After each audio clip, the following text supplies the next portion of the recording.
And I'm so excited to have Fern Conn with me. And she is the founder of Dancing Lion Yoga Studio here in South Florida. But she has so much wisdom to share with us today. And we're going to be talking about a lot. We're going to be talking about, being a business owner. We're going to be talking about the struggle of the pandemic and coming out of it on the other side. Hi, Paula, welcome. We're going to be talking about our Dharma, like how do we figure out what our Dharma is and how to apply it. Also working with family members, like there's so much that we have the potential of talking about today. And I'm just grateful to Fern for making the time and being a part of this community and sharing her story with us today. So with that, Fern, welcome. I'd love to give you a minute or so just for you to introduce yourself, dropping in anything that I missed that you'd like for these women to know about you. And then we'll go ahead and start talking about a fierce moment in your life that you'd like to share with us today. Well, first of all, thank you for having me. I'm so excited to be here. I tend to be more of an introvert, so this is, a stretch for me because my life's work has been so important. And when I opened a studio, I realized just how important a safe space is for our community, especially as we waded through a pandemic. But just a little bit about me. I grew up in New York. I dance professionally. I own a yoga studio, but that was pretty much accidental. I never set out to do it, and that's a story in itself. But here I am, and we are actually getting ready to celebrate our 3rd year in July. We'll be having a big event here in Delray to celebrate that. And I include 3 years with the pandemic, but Right. I subtract that time of being down, but nonetheless, we were here sustaining our community and also the community sustaining us. I'm very grateful for everybody that's been in my life sustaining. I came to yoga in a little different avenue. I danced my whole life. I was a personal trainer for many years. And then I found yoga, and then it's been pretty much my life's purpose. Wow. I use it as a healing art and a way to bring people together. And that's the focus of my days. I live and breathe it. And as a studio owner, I really live and breathe it 24/7. Absolutely. Yeah. So thank you for asking that. You're welcome. So we have dancing in common. I was so happy to see that. I tell people that it's so, and I'm sure this is the same with anyone who has an art that they've fallen in love with and been called to all of their life. But for me, love meeting others who have dancing as one of their Dharma pieces in their life, right? And one of those art forms that, is healing in and of itself. I know I have so many moments where I just recognize that this dancing for me is one of the ways that I commune with the divine. It just takes me to a completely different place. And hopefully for all of you with whatever that is, I have so many women in this community. I think the majority of us are creators in some way, shape, or form. And whether it's dancing or music or art or,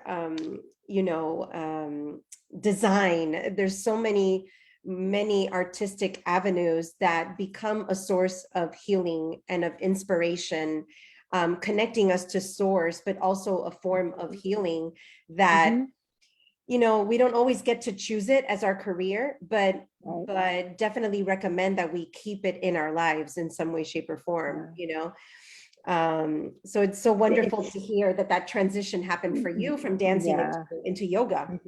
And it's interesting because, Dancing Lion Studio, really the name had nothing to do with dancing per se. It came to me in a moment where I was thinking about, just the movement of the asana Dancing Lion, which you move freely without any restrictions. And the name really elicits the feeling of, you know, coming to this practice as you are. And we want everybody to come to my studio just as they are. And that's really the name. People think it's sometimes it pertains to dance, but it really didn't. It pertains to the freedom of movement and freedom to be who you are in our space. As it Yes. stands, I am a trained dancer, and it's interesting because one of the things I'm trained in is the Martha Graham technique. Mhm. And a lot of the movements in retrospect, this is before I knew yoga, actually are quite yogic-like. The movement Yes. of the breath, the working with nature. So Mhm. that has been really enlightening to me. So, and that's just another aside. How I wanted people beautiful. to know where Dancing Lion came from. And it really is Yes. the freedom of the asana where everybody shows up just the way they are. And that's how we want people to be here. Well, and I think it speaks to, some of what you've already said, which we'll dive into a little bit deeper, but these little moments, right, that just Mhm. show up in our lives that are not accidental, right? And so you spoke about coming into being a yoga studio owner accidentally, and Mhm. then of course, Mhm. my spiritual belief is that nothing happens by accident, and these little Well, moments, yes. if we really are conscious and pay attention to them every single day, they bring so much joy in our lives. And they also give us the opportunity to really understand and step into our Dharma, right? And Totally. so I'll stop right there. We'll dive into these topics a little bit more deeply, but Yep. I'd love to give you the opportunity Mhm. to speak about a moment, whether it's in the past or recently, that you really connected with this idea that I, as Fern, had stood up for myself in a fierce way, or did something in my life that was fierce, right? However you define that. What was that Ooh, moment for you okay, that comes to so mind? I think, well, I step up fiercely very often. I mean, running a yoga studio is not for the faint of heart. Yeah. It is a challenging profession, and I have had other careers and have done other things. But I think the day that we had to shut down for the pandemic, I had to make a choice. I can just shut down and not continue to go. But I dug down deep and realized that that's what my community needed most, is to feel connected to a space. And I didn't even know what Zoom was at that time, Yes. literally. So I would come into this studio, and back then you weren't even really supposed to be on the streets. The Yeah. Delray police were coming door to door. So I'd hide in the corner. I'm in my studio now. I'd hide in the corner and set up the Zoom, and within a week figured it out and figured out how to bring my community together. And that was such a powerful lesson for me. Sometimes it felt quite lonely. Sometimes it can still feel quite lonely. Sure. But I know that at this point in my life, this is my purpose. I have no doubt in what I am doing right now. Right. So, I love that. Let's dive into that a little bit more, because this is mhm, a topic that comes up yes, all the time. I'm, a life and business coach, and it doesn't matter what age you are. It doesn't matter how much mhm, experience you have. It doesn't matter if you had a stellar career before you're doing whatever it is you're doing now. right, The topic of who am I? Why am I mhm, here? And what is my mhm, purpose comes up so often. And so it's so wonderful to have dialogue with other women who have felt that and who have gone through it and come out on the other yeah, end. that's And big so, for me. yeah, Yeah. I'd love to know, and I'm sure everyone who watches this is going to really benefit from this. How did you know Mhm. that you hit on it, that Okay. this was your Dharma? Yeah. So, I've danced my whole life. I was a personal trainer for many years. Always working with people, always helping people. I taught aerobics. There's even a little known picture of me and Richard Simmons. I love Yeah, him. I know. So I taught aerobics.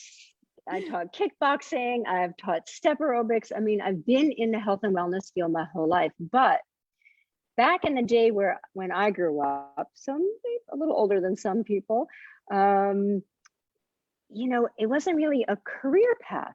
Right. So I got my business degree. I'm actually a real estate broker. I published 2 magazines. So I've had all of these parallel universes, but at the same time, I've always been a teacher. Right. And that is my passion. And Yes. that was what I love. And there's nothing more that I wanted to do in my life. So I continue to teach. I've taught in all local country clubs in South Florida. I actually started in New York. And then became a yoga teacher and realized, wow, that's the part that I'm missing, the mind-body connection that's so important. Yeah. And when I came face to face with owning a studio, it literally it never crossed my mind before that.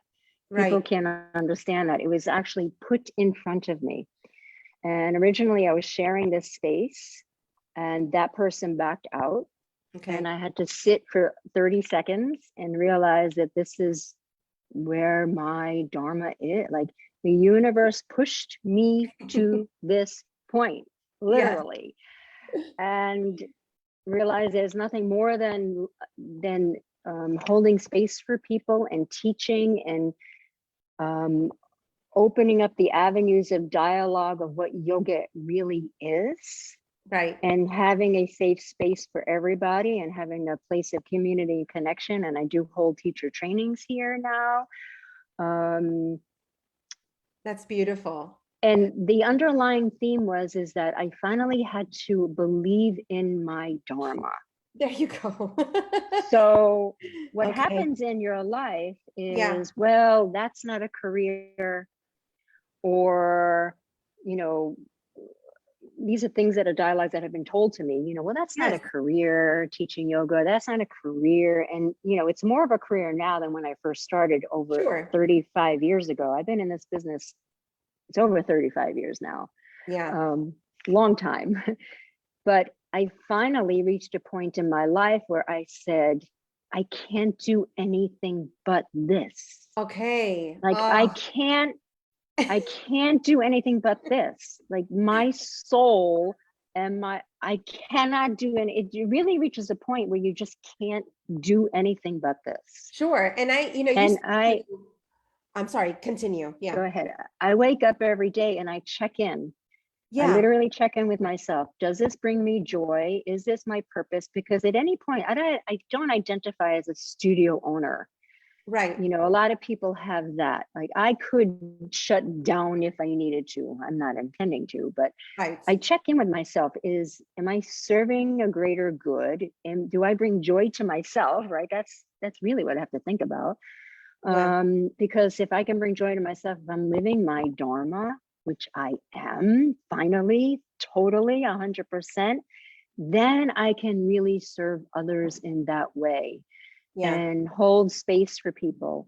And I really am doing, like, I wake up every day, like, even with all that's gone on and all the struggles of owning a studio, it is not an easy thing to do.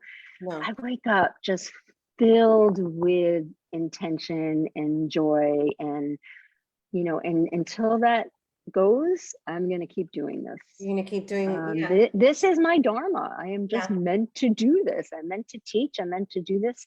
It's been my life's focus, and I've meandered through a lot of different things, but all of those have helped me become who I am today. Sure. And be a business owner and hold space and detach from my feelings sometimes and think about what's the greater good. And that's how I treat all my teachers. Mm-hmm. And everybody that's around me. Sometimes you have to separate from your own ego, right, and do what's the greater good. And absolutely, I get to do that every day. I I love get to do this. that every day. You know, part of what I'm hearing, and we talk a lot about, you know, this and in coaching, whether it's Mhm. business coaching or spiritual coaching, is really paying attention, right, to your Mhm. inner dialogue, to the urgings of your soul, to the patterns. And it sounds like you know, you were able to really pick up on that thread that was running through your entire life and everything you did, no matter what it was. And for you, it boiled down to being a teacher, you know? And so Mhm. being able to connect with that sounds like was a big part of your Dharma, and realizing your Dharma. And then the other, which I have to laugh because I think we all have experienced this in the last few years, but it happens to each of us at different moments in our life, which is, Mhm. you know, God or the universe kind of laughs at all the plans you've created, right?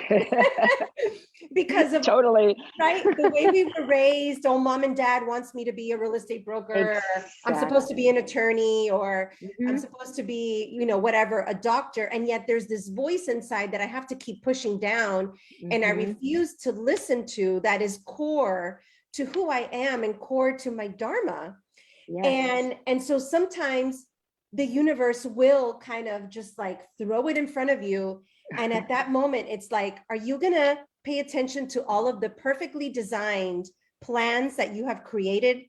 Or are you gonna listen to your soul and this beautiful Mhm. golden opportunity that has been laid down right in front of you and say, oh my God, this is it, you know? So, it's true. And in the yogic teachings, we have these underlying principles of, one of them is the kleshas, where we have the fears and doubts. Mm, And so that's what gets in the way of living our Dharma. We are yes. conditioned to think about things in a fearful way or not wanting to step out. And I'm guilty of that. I always lived a more safe type of existence. And it reached a point where I just could not be but myself. Right. And Yes. once I did that, the fears just diminished. I was able to step into a leadership role. I was able to give of myself. I've done so many teacher trainings and so many trainings. There's a time where you have to just stop doing the learning and start sharing the gifts with the universe. Right. And once I decided to listen to my Dharma, that inner dialogue, that is my life's purpose. And I've done a lot of work around that. I study with Yoga Rupa Rod Stryker. He has a beautiful Yeah. 4 Desires workshop, which really lets you tap in and do that inner work. And I lead a wisdom board retreat, not a vision board. And I have people step in to their inner wisdom. And I Yeah. do a lot of that work. And Yes. sometimes it's just the fears and doubts or conditions of our childhood that keep us from our true north, our true purpose. Yeah. And sometimes it's a little age and wisdom that you just say, I'm tired of not doing what I should be doing. Yeah, exactly. So, Exactly. And I think we have to be yeah. gentle with ourselves sometimes, because it's Mhm. not always easy to quiet the fearful voice. And this is Yes. where so many practices, spiritual practices, and information can really Mhm. help us, which is why I do what I do. You know, there's a lot of answers in Yeah, me too. astrology to help Yeah. us, you know, Yes. validate who we Mhm. are and step into our power, um, and getting quiet enough and finding what our daily flow should be, so we can actually be in tune with Yes. our soul and hear the That's voices, right? that's the So beautiful thing. I'm sorry. Go ahead. yeah, no, go ahead. That's the beautiful thing about yoga. Yeah. It is a physical practice, but it is a practice to end suffering. Yes. Yeah. And so the way I teach, obviously the asana moves the energy in the body, but many of us are not quiet enough to listen to our Dharma. And we are keep feeding off the fears of what we've been told. And so if you can come to the mat and move your body and just be with the breath, that quiet voice within will tell you. Yes. And if you can move fearfully in that direction, you'll find your purpose in life. And I lead teacher trainings, and I cannot tell you how many people have gone from what they thought they wanted into finally stepping into really what they should be, because they just sat and listened. And sometimes that's yoga. It doesn't have Yes. to be warriors or, Right. standing on your head. Sometimes just this inner dialogue of listening will bring you to this place of peace. Yes. And I've heard so it's many stories of beautiful. a lot of friends who have become certified yoga teachers, Hmm. and at first, and many of them came from the dancing background, because that was my Right. background, and it was a way for them to continue, the art of using their body, of Hmm. putting energy into their body, and then that energy Hmm. out into the world.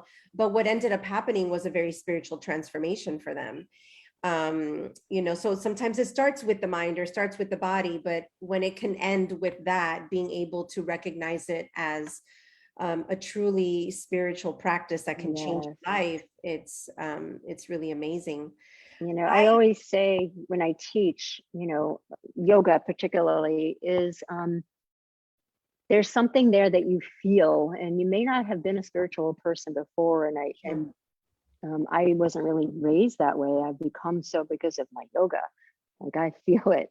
But there's something there in a good teaching that goes beyond the physical, that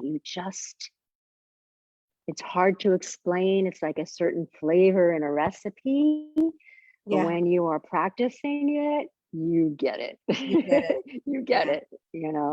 Yeah, and I'm sure that it So, also takes consistency, right? Like any other spiritual yeah, practice absolutely. is, Yes, showing up to the showing mat, up. as they Hmm. say. Definitely. Fern, I'd love to jump into the work that you've done, with your studio, especially during the pandemic. This Yes. concept of ending suffering, um, Hmm. of helping others really work with the anxiety that came up during the pandemic. How did Yeah. that transpire? Obviously, you had Mm. to shift your entire business plan, and structure during COVID, and it Yes. sounds like you ended up really, really getting into that space where you could help others end their suffering, Mhm. reduce their anxiety. Can you talk a little bit about how that manifested and what you did? Well, none of us are, I don't think there's anybody on the planet that hasn't experienced some anxiety in the Yeah, past couple of years. sure. So, Mhm. I always work from a felt experience. And I know that if I'm feeling something, that I'm sure others are. When we first shut down, admittedly, I was in overwhelm. First of all, I didn't know anything about Zoom, so I had to learn the technology. But then I realized that people just wanted to come together and feel a sense of community, even off of Zoom. And so, what was interesting is I led my first studio teacher training the month after we shut down. It wasn't by design. So I had a whole team of people I had to bring together on Zoom Wow. in a 200-hour teacher training. So it wasn't for the faint of heart. Right, right. But I use the tools of my life experience and the yogic principles to bring people together in a way that has served me till this day. People want to feel like they are heard. People want to feel like that their feelings are valid. Yeah. I have done a lot of courses on psychology. In my undergraduate work, I did a lot of work in psychology, and then I became interested in doing a lot of work in trauma. Yeah. And that is underlying a lot of my trainings as well. And people think of trauma as big life trauma. Right. I will suggest to you that we all have trauma, Yes. whether it is big, something big that's happened, whether it's childhood or going through a collective pandemic, we have all experienced this trauma. So Absolutely. my teachings speak to this knowing of this connected experience of how yoga can really heal and serve this trauma that we all have experienced. Lovely. Um, How did you and see the shift happening in your students during the pandemic? well, at first there were people who couldn't even practice. Okay. You know, I had to reach out and reel them back in.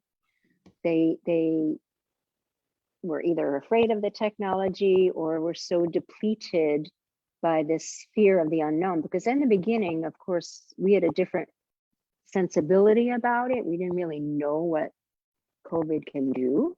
Right. And then we became a little bit more aware and educated and more cautious and safe. And we all have our own perspectives about what we should do and how we should do it. And I don't get into that. And so once they came back in, I geared my practices to be a little bit more empathetic and sympathetic, and doing things like more breath work, Mm-hmm. and not have the practices so strong asana based, Right. which our vinyasa is. But I shifted the way that I taught based on my teachings. Yeah. And you know, that's just a skill, doing teaching Mm-hmm. for a long time. So you know, you have to be somewhat of an empath and compassionate person to even feel over Zoom. And I learned how to do that. It's just a skill. It is. And yeah, I I'm giggling because, you know, I'm a trained Chinese face reader, yeah. and I look at your beautiful face, and you've got a lot of the elements present, but the two primary elements that are showing up are water and metal in your face. And when you put both of those together, what it creates is a highly sensitive, empathetic person, you know? Yeah. And I I love sharing that, because for people who are really working on living their Dharma, on knowing themselves, on bringing every aspect of who they are into their lives and into their work, what it creates is what I see in you is a person who is on her path and knows her path, and is experiencing this high level of connection and joy, no Mm-hmm. matter what's happening in the world, right? Mm-hmm. And so you are using your very natural, innate gifts, is what I'm hearing. Yeah. Mhm. Yes. So I am very sensitive, sometimes to detriment. You know, Yeah. I take it in. But, you know, as a teacher, yoga teacher, you know, we use this phrase a lot, holding space, Yes. right? And I think sometimes it's overused. Mhm. What does that really mean? You know, I just had a class, I just taught two classes this morning, and there were two very different energies. And this last class was a yin practice, which is a more surrendered practice, deeper holds. And the energy was a little heavy today for some Mm. reason. Like I just felt that, and you become aware of that and holding space. So Right. I shifted the dialogue of what I intended, and I allowed for that, and I let them be, and led the class as such. And I think a good yoga teacher really learns to be sensitive to that. And I don't think you can teach that. I No. think, you know, I demo a lot of teachers to teach at my studio, and some very skilled. And I will say, you know, when somebody is just connected to, I don't know, a path of service plus a Mhm. path of knowing, and if they're continuing to do the work. Sure. Right? You You need know, to do your own work. I will say, you need to do your own work if you're going to be a teacher of any kind. yes. And that in itself is the path of a yogi. I I'm think always doing my own that's the work. key. That really is the Yeah. key. I think of the word presence, Hmm. and we can't be present with others unless we're present with ourselves and with our own Yes. energy, right? And that is a skill that has to be cultivated. Hmm. Um, it doesn't happen overnight, and even those of us who think we're pretty good at it, we can fall out of it in, Oh, yeah. I will say, one in my breath. younger days, yeah, you know, there was not that mind body connection. You know, I've always been into the movement arts, and that the spiritual, and the connection to the body specifically. But in the last few years, I really have cultivated my sense of how I can understand my own self in a way to share that with others. And I think if as soon as you stop doing that work, it's very hard to be a teacher in this field. Yes. You must continue. I know when I do things wrong or I've acted wrong to people. And I mean, that's the work of a yogi and a human being. And then you see yourself elevated. And then as you elevate, you can elevate others. Right. So I always tell when I lead teacher trainings, I say, look, I'm on the same path. I'm continuing my education. I'm continuing my learning because then I can give to them. I can give Right. to others. And I Yeah. think somebody who's teaching yoga specifically needs to be. Absolutely. I think the teachers of today, whatever it is that you're teaching, are the ones who are really doing their own work. And as they're doing the work, they're bringing it forward to support others. And so it turns out to be a very authentic style of leadership and teaching. That's very genuine, and people really love that, and it feels good. I hope that to be true because, you know, when I lead my trainings or my classes, I always tell people like, I'm leaving it here for you. Right. Everything that I know that I could possibly share and reflect, because I think that's important as a teacher, and then people will take what they need at the right time. Right. You know? Absolutely. Beautiful. Yeah. Thank you so much for that. I want to talk about a couple other things because Yes. we also have, you know, business owners, individuals who are entrepreneurs in this group, and a lot of women who also want to eventually, you know, take that entrepreneurship route and build community. What, you know, you've got a thriving community. I can see that, and it's beautiful to watch. What are some of the tips that you can offer entrepreneurs or small business owners that want to build community? You know, what's a way to do it effectively? Or if you have a couple of tips that have worked really well for you. Yeah. So that's really interesting.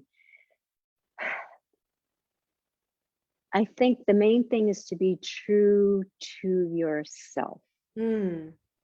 You know, it is no secret that the yoga community in South Florida, there's a lot of it. It's the competitive business. You would not think so. You think, oh, yogis are love and light. But, you know, there's a lot of studios and everybody's vying for the same eyes or the same business. I try to be like a racehorse, literally wearing blinders, because then I cannot connect to what I truly do best if I keep looking outward at what everybody else is doing. So I really, really don't try to follow other social media or see what other people are doing.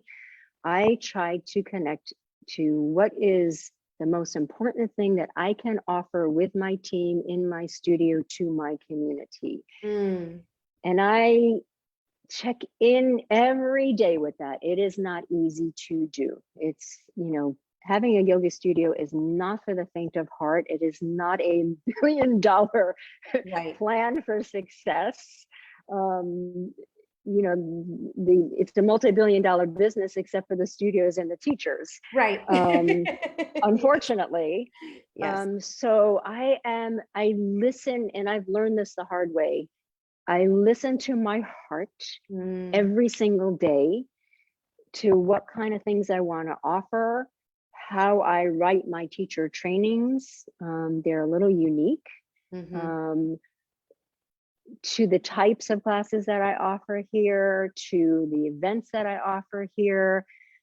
I think you must listen to what is your Dharma. You know, if you're going to take the path of doing this, make it your own. Make it your own. And I really, really, I try to do that as best as I can and not get into the dialogue of what everybody else is doing. I come into the studio, I hit the ground running every day doing work, and I do a lot of the work here. You know, we're still in a pandemic, business is not flying. So I do a lot of my own marketing, I do the scheduling, I reach out to people that, you know, a lot of it falls on my shoulders. So what is it going to take to be an authentic experience for me? is to listen to my own heart. And I think in any business, obviously you need to learn about your craft. You need to learn marketing. I just launched a new website, so you need to learn about SEO and marketing Oh and my all that gosh. stuff, which Yes. I don't really want to, but I have to. But I just launched a new website, so I have to. So you have to do the business stuff. Yes. But I will tell everybody that I speak to is you have to find your path, because I will tell you, there may be 5,000 yoga studios and 5 million teachers, but there's nobody like you. Yes. That's There's so true. nobody like you. There's Yeah. nobody like me, you know, good, bad, or indifferent, right? Yeah. If you really sit and do the work and listen to your heart and you teach from a place of authenticity, and I really, really try to, I Mhm. really, really try to, um, I definitely feel you will find success if you do anything over a long period of time with zest, which this is in the Yoga Sutras, with a pure heart. Like there's nothing that I love more than what I'm doing right now, Yeah. that you will have success. Yeah. So I say to everybody, listen to your heart. That is your drum. There's a stirrings of that feeling inside of you. Mm. There's going to be people that tell you, oh, that Fern, she doesn't know what she's doing, or they'll put you down, or there's going to be that in every field that you Sure. do. You know, Yeah. And I there's think it always goes going to be back to people. putting on those blinders, putting on the Yeah, earmuffs and there'll not be people listening. that don't like you for whatever reason. Right.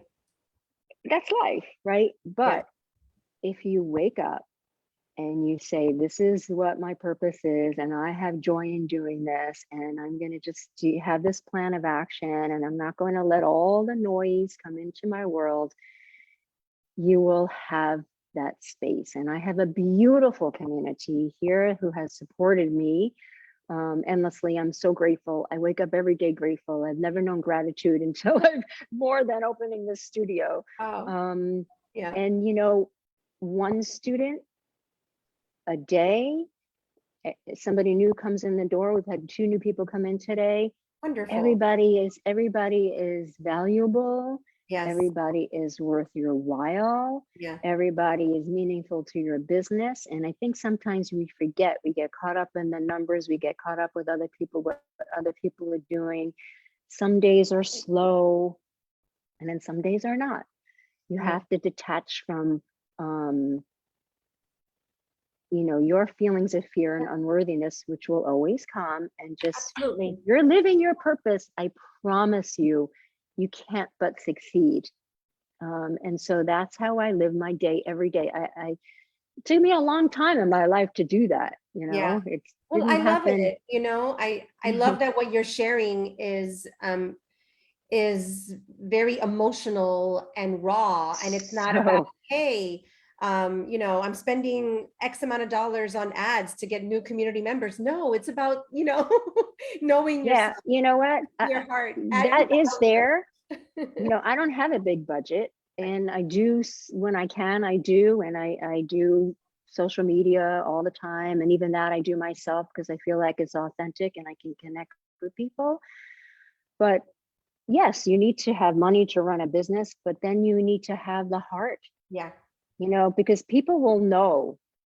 Um, They feel it. And I you think know, that's how we build community ultimately, is the yes, energy you're pouring out is the energy that they're feeling and they're attracted to. And that's yes. why the comparisonitis doesn't really matter, because we're searching for something that we need and we're going to find it, Your right? vibe attracts your tribe. And I hear Yeah. that every day. People walk in, they're like, wow, like I can really feel, you know, you hear what you put into this here, and then it attracts the teachers that I have on my team, which are all amazing. And I allow them to just do them. They're, you know, I don't have formula teaching. Um, and they attract their vibe. Some may like me, some may like them. And I create this space where everybody can flourish. And sometimes it takes me to step back from my ego. There's always that entanglement. Yeah. And it is a work in progress every day. But if you really come from a place of doing something that is pure and you believe in, you can't but succeed. I love And that. not buy into all of the nonsense, because believe me, it's there. Just Yeah. Know thyself, do the work, be firm in your convictions, and that's how I live my life. Yeah, that's the Truly, path. That's the truly. path. I love it. I Yeah. love what Paula's saying here. Paula, thank you. You've been so engaged. I'm so grateful to Oh, have I you can't here. see. Well, she said comparison is the thief of joy. So true. And she also says the authentic energy that is felt at Dancing Lion is so tangible. So there you go. You've got one of Oh, your biggest fans joining us live today. thank you. I Yeah, We've got it's a few true, minutes left, Oh and gosh, it goes so fast. I know it really does, but I want to talk a little bit about your daily ritual and spiritual practice. We can have all these ideas in our mind, especially because of who you are, because you're a yogi, because you own a studio, and but it's a very personal thing, right? And we don't want to build assumptions around what is a right practice and what is a wrong practice. There's only the practice that works for us, right? Yes. And I'd love to know, if you have a morning practice or an evening practice, what are those practices, and why do they support you? That's kind of funny. So I say that, and I'll explain why, because not every practice is right for every day. Right. And I say that to everybody. Sometimes the best practice is to just not have a practice. Yep. Sometimes it's just to sit and breathe. Yeah. Sometimes it's to move the body. And I've moved my body my whole life, so that's my way of expressing, right? I move the body. Sometimes it's to sit in meditation. I will say that I am a certified yoga nidra teacher, which is a very specific type of meditation. And we do teach that here. And that has served me in my most difficult times. I think growing quiet with your thoughts in any way, and that's one thing I teach people. I teach a lot of meditation classes, is there's no right way to meditate. If you can just be still with your thoughts for a few minutes, Yeah, and let the noise fall away and get in touch with your true feelings. And some of them may not be so nice, right? We're all not nice people all the time. Some of them may be a little harsh, but then you can move through that energy, and then you find what I have found, your true north, your true purpose. So not every day is the same for me. beautiful. Sometimes I come in here and I have the luxury of this beautiful space, and I'll do my own practice. I'll move. Sometimes it's a strong vinyasa. Sometimes it's the yin. Sometimes at home, I do try to meditate as much as I can, but even that doesn't always mean the same thing. You don't have to just sit and have no thoughts. Right. It's to be able to understand your thoughts. So I know this is a circuitous answer, but my practices are very different daily, because I listen to what my body needs. There and you I go. do recommend that to my students, to my yogis, on honoring your body and what you need. But I do recommend moving the body, and I do recommend a meditation practice. Yeah. A lot of people fear that, either they don't want to get quiet with their thoughts, but if you can move past that in any particular way of meditating, there's many ways.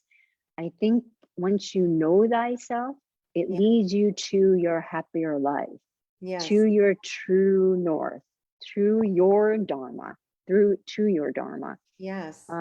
We are so conditioned sometimes, and we have thoughts that our parents gave us or our environment gave us, and then they're not really us.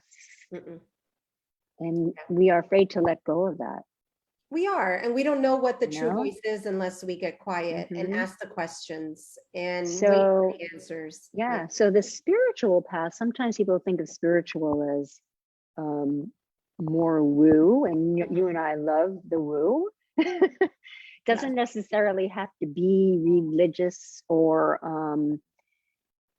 connection to any divine other than your own heart. Yeah. Right? Mhm. That's the divine.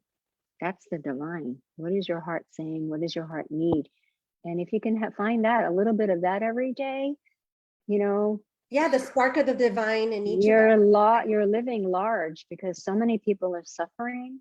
Mhm. And sometimes we can end our own suffering if we just sit in quiet and we realize that we can detach from it. Yes, We I don't love have it. to. Thank We don't you. have to suffer. And Yeah. if I have a motto that if I can make somebody feel a little better when they leave me than when they came, then I've done my job. That's what I strive every day. Yes, If you can leave my presence feeling a little better than when you arrived, you've done your then job. my work is done, right? Beautiful. I feel Yeah, great. I think you speak to something that's really important, and that's that we're each unique, we're each very different. Of course, Yes. I see this every day doing astrology and human design. And Mhm. one of the components of human design that I love is that we can understand that, and most of us know this intuitively, that I need discipline in my life, I need consistency. Mhm. And then there's others of us that really just need to flow. And by knowing and understanding who we are, what really serves us, we can flow with our practice and not feel like we have to, Right. But I will say the define it. flow came from having some discipline first, because I know myself. I'm a Sagittarian. Mhm. I need my freedom a little bit, right? Yep. So doing very structured all the time, even Yes. within the structure, Mhm. I give people the opportunity to find their space and rhythm. Even when I teach, um, I just had a yin class, and I know there was a lot of energy that was being held, and I give people the opportunity to move into a pose sometimes a little differently than what I'm offering, because that's the way their energy may need to move today. Right. And so even within the discipline of something, there can be a little freedom, Yeah, right? absolutely. Yeah. I So love it. yeah. That's great. Paula says, can we do a human design workshop at Dancing Lion? Of course. Ah, I love, of course, no I'm always doubt. ready. I'd love that. That's what we Yeah, do here. Yes. a lot of teaching, of course. Yeah, I am a Gemini rising. Gemini is the master of my chart. I also have Saturn in Gemini, which is my, Ah. life purpose. So I'm also here as a teacher. And thankfully I've also, like you, Fern, come to really recognize, what my Dharma is. And it's not always instant. You got to go through the Oh flow of no. life and bump into it. And then once you're able to own it, putting it out into the world is just so freeing. Yes. Um, Yeah. okay, And so that's what I hope to do, to offer to the world with my teachings. I love asana, I love movement, but really my purpose is really helping people find their purpose. I do a lot of yes, work with that, a lot of my workshops around that. In fact, I was invited to be a presenter at the Sedona Yoga Festival in a couple of weeks, and we're going to be talking about that. So that's pretty exciting. So we're going that's to be bringing the wonderful. platform more nationally. And I invite everybody to stop into our beautiful space. It's really special here. Our teachers are Congratulations. amazing. I will definitely come visit soon. I haven't personally Uh, visited Europe, but I love Delray, and I try to head that way once or twice a month. And so I'll make it a point yeah. to come visit your beautiful space and give Yeah, on the 13th of July, we're having our 3-year anniversary party, and it's actually a full moon that night. So Oh, it's going to be a full moon, 3-year anniversary, 3-year give or take your COVID, wow. Yes, right? yes. I So think it's we're so really important going to that you include embrace, that. yeah. So we're having a big event. People can find us on Dancing Lion Studio, both on Instagram and Facebook, and also me, Fern Con, both places. And we invite you to visit us. We do offer everything, pretty much everything, on virtually, and everything we do here is from the heart. It's truly a felt experience when you come in here, and